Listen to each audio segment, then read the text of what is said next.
NYC, where I make jump rope and exercise as a whole more fun and exciting for anyone looking to live a healthy and active lifestyle. And today I'm going to do part 1 of 3 ways to avoid jump rope injury. Now, jump rope is a phenomenal exercise. It's such a phenomenal exercise, and everyone is jumping on that jump rope wave. People are posting a lot of videos online. People are talking about the great benefits of it. People are just looking so cool doing it that people just want to jump on it. And before I even go there, let me just tell you why people are jumping on it. Because 10 minutes of jump rope is equivalent to a 30-minute jog on the treadmill at 6.5 miles an hour. I'm going to say that again. 10 minutes of jump rope is equivalent to a 30-minute jog on the treadmill at 6.5 miles an hour. Now, I'm not telling you not to run or jog anymore, but you can get the same amount of work done in less time than a run or a jog. So this is why a lot of people are jumping on the wave, number one, for health reasons. And number 2, it just looks so cool and it just looks so fun. And especially if you watch me, I make jump rope look like it's like the funnest thing in the world, you know, even though it's hard as heck, you know? Yep. So let me give you 3 ways, because I want you to enjoy this exercise, but I want you to do it safe. I do not want you to hurt yourself. So this is why I'm here to give you some ways and not to hurt yourself. Once again, this is part 1 of 3 parts, okay? So number 1, the first way to avoid injury is not to jump with a rope that is too long or too short, okay?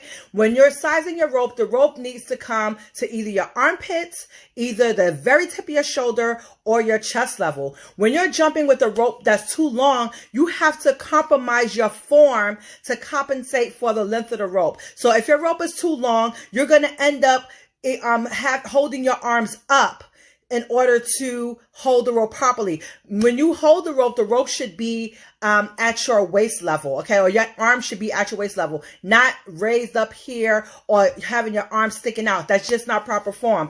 And when you do that, you're going to put a strain on your upper body, which is harmful and is not a good way to get an effective workout, because your arms will be too tired, okay? So number 1 way to avoid injury, do not jump with the rope that's way too long or too short. Number 2 way to avoid injury, do not jump too high or incorrectly. Now, a jump rope is not a huge object. A jump rope is like this thin. Even if you're jumping with a weighted rope, okay, you may have it this thick, the maximum, but a jump rope is not a huge object. It's just a little piece of material. There's no need to jump like you're clearing a fence, or you're clearing a building, or you're clearing a can of paint. You know, these are different things that you do not have to jump. Like, a lot of people assume that you have to jump super high to clear the rope. So the dangers with that really is that you end up landing incorrectly. You're landing too hard, and as a result, you're putting too much pressure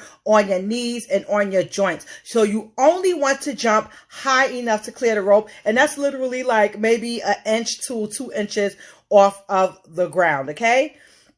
When you land on your, and also too, you want to jump on your toes. You do not want to jump on your whole foot. When you jump on your whole foot, that's when you start putting strains and having knee problems, the plantar fasciitis, and the other things that come with that, okay? So number 2 way to avoid injury, do not land too high or do not land incorrectly.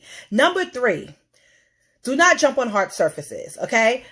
Jumping on concrete or jumping on the sidewalk typically is no good. I know that when I do a lot of my videos, I am jumping on a sidewalk, but typically you do not want to jump on hard surfaces. When you jump on hard surfaces, you put a lot of strain on your joints and on your ankles, on your feet. So typically when you jump on different surfaces, you want to jump on something that absorbs shock, such as a track turf, a rubber floor, a wood floor. These things absorb shock. Now, in the case that you do not have any of those, you can actually get a jump rope mat, and I can lead you to a very good jump rope mat. Now, if you don't want to jump on a jump rope mat, what you can do as well is make sure, if you are jumping outside, for example, on a sidewalk, which I demonstrate always, which is why I feel obligated to tell you, is make sure you're wearing the correct footwear, which is maybe cross trainers.